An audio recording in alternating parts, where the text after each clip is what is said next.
Grace and peace to you in Jesus Christ. My name is Mary Mwakalu and welcome to Sound of Praise Tuesdays. So last week we learned about the name above every name. And we looked at Philippians chapter 2 verse 5 to 9. So this week we continue in the same teaching but now different. You're still learning about Jesus. This week we are learning about the power in the name of Jesus. We're going to look at our main scriptures, Acts chapter 3 verse 6. Acts chapter 3 verse 6. And it says, "Then Peter said, 'Silver or gold I do not have, but what I do have I give you. In the name of Jesus Christ of Nazareth, walk.'" Acts chapter 3 verse 1. One day Peter and John were going up to the temple at the time of prayer at 3 in the afternoon. Now a man who was lame from birth was being carried to the temple gate called Beautiful, where he was put every day to beg from those going into the temple courts. Verse 3. When he saw Peter and John about to enter, he asked them for money. Verse 4, Peter looked straight at him, as did John. Then Peter said, "Look at us." So the man gave them his attention, expecting to get something from them. Verse 6, then Peter said, "Silver or gold I do not have, but what I do have I give you. In the name of Jesus Christ of Nazareth, walk." Taking him, verse 7, taking him by the right hand, he helped him up, and instantly the man's feet and ankles became strong. He jumped to his feet and began to walk. Then he went with them into the temple courts, walking and jumping and praising God. All right, so that's Acts chapter 3, just talking about the power in the name of Jesus. All right, let's look at Acts chapter 4 verse 12. "Salvation is found in no one else, for there is no other name under heaven given to mankind by which we must be saved." Salvation is found in no one else, for there is no other name under heaven given to mankind by which we must be saved. That's Acts chapter 4 verse 12. The power in the name of Jesus. The name of Jesus is not a slogan. So we just say, "Oh, I'm gonna put it there, Jesus," and then everything just falls in place. It's not a slogan, a religious phrase, or empty words repeated by believers. His name carries authority and power because of who Jesus is. Remember in the previous teaching, for those who have not listened to the previous teaching, please go and listen to week 1 teaching in June, and you will understand what I'll be talking about. So, the name of Jesus represents his lordship, his authority, his victory, his obedience, his exaltation, his identity as son. So that's what we learned last time. Now, and here in the book of Acts, we've read Acts chapter 3 verse 6 and Acts chapter 4 verse 12. And we're saying the name of Jesus is not a slogan, a religious phrase, or empty words repeated by believers. His name carries authority and power because of who Jesus is. In Acts chapter 3, Peter encountered a man who had been lame from birth. The man expected money, but Peter responded differently. "Silver and gold I do not have, but what I do have I give you. In the name of Jesus Christ of Nazareth, walk." Peter understood something important. The authority did not come from Peter himself.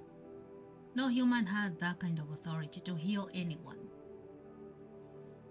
The authority came from Jesus. So he heals, or he does everything through us. We are just vessels. So Peter in this case was the vessel that God chose to use to heal this man.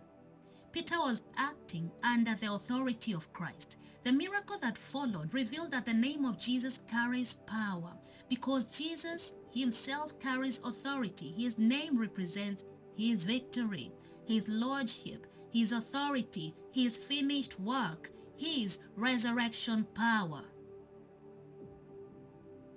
The apostles understood that they were not operating independently.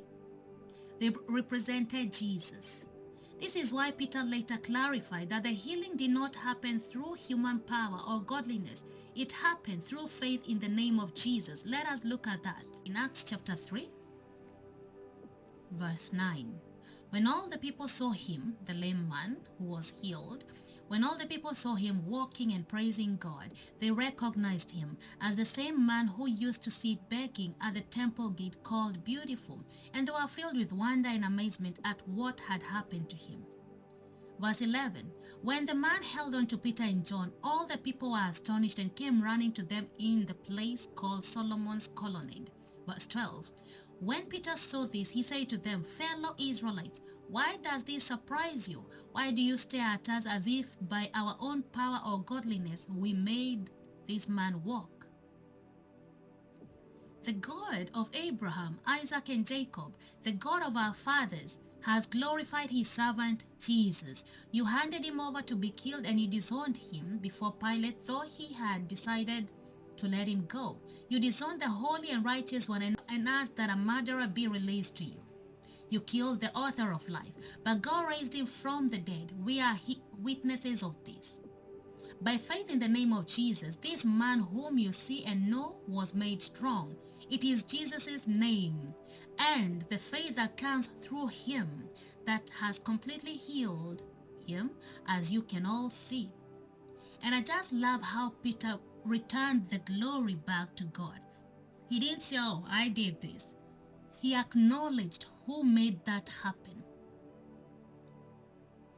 The apostles understood they were not operating independently. They represented Jesus. And that's why, as I said earlier, Peter later clarified that the healing did not happen through human power or godliness. It happened through faith in the name of Jesus, because people came running to him thinking that he has some power as a human being, but he does not have any. So he had to clarify things so people do not start worshiping, because people are so good at worshiping people, especially when they see there is some extraordinary things going on with that person. So we have to be very careful to return all the glory unto God. The power belonged to God then, and it still belongs to God even today.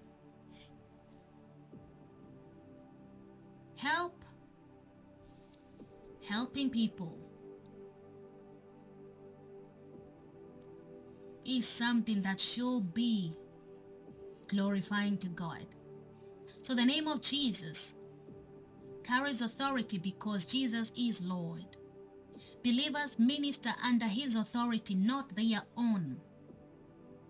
The power is not in human ability. The power is in God. Faith in Jesus matters too.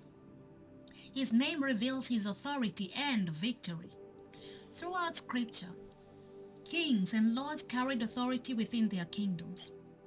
Their words carried weight because they ruled with authority.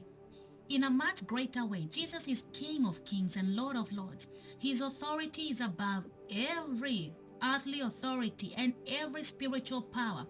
This is why his name carries power. When believers minister in the name of Jesus, they are not using a magical formula, acting out of their own power or strength. No. They are acting in faith or moving in faith under the authority of the risen Christ. This is why Peter could say, what I have, I give you. It wasn't anything human that he had to give.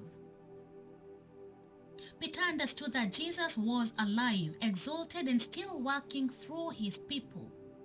The healing of the lame man revealed the authority of Jesus, the compassion of Jesus, the power of Jesus continuing through his disciples. Acts chapter 4 verse 12 then declares, "Salvation is found in no one else, for there is no other name under heaven given to mankind which we must be saved." This reveals that salvation is not found in human effort, in religion, in good works, in another name. Salvation is found in Jesus alone. There is no name equal to his name because there is no one equal to Jesus himself. Nobody in the heavens and the earth, no one. His name speaks of salvation, redemption, authority, victory, reconciliation with God, freedom through his finished work. The authority in his name flows from who he is, his obedience to the Father, his death and resurrection, his exaltation by God. We read that in Philippians chapter 2, verse 5 to 11 last week. So if you missed, please go back and listen to that. So that's kind of like the basis or the foundation of the teaching this month. So at least you have that flow, and it gives more better understanding of what I'm talking about. This is why, the authority in his name flows from who he is, his obedience to the Father, his death and resurrection, his exaltation by God. This is why demons tremble at his name. Darkness recognizes the authority of Christ even when humanity does not. All right, just some questions that we can reflect on this week, even going forward. Do we truly trust in the name of Jesus? Do we rely on his authority or our own strength? Do we represent Jesus correctly? Do we speak and live as people submitted to him? Do we recognize that the power belongs to God and not man? The power in the name of Jesus is not separated from Jesus himself. His name carries authority because he is the exalted Son of God, risen from the dead and reigning as Lord presently. The apostles ministered boldly because they understood that Jesus was alive and his authority was still active through those who believed in him. His name still carries power, authority, salvation, hope, freedom, restoration, and believers are called to live and minister under his authority, not their own. This is Sound of Praise Tuesdays. Stay rooted in Scripture. God bless you.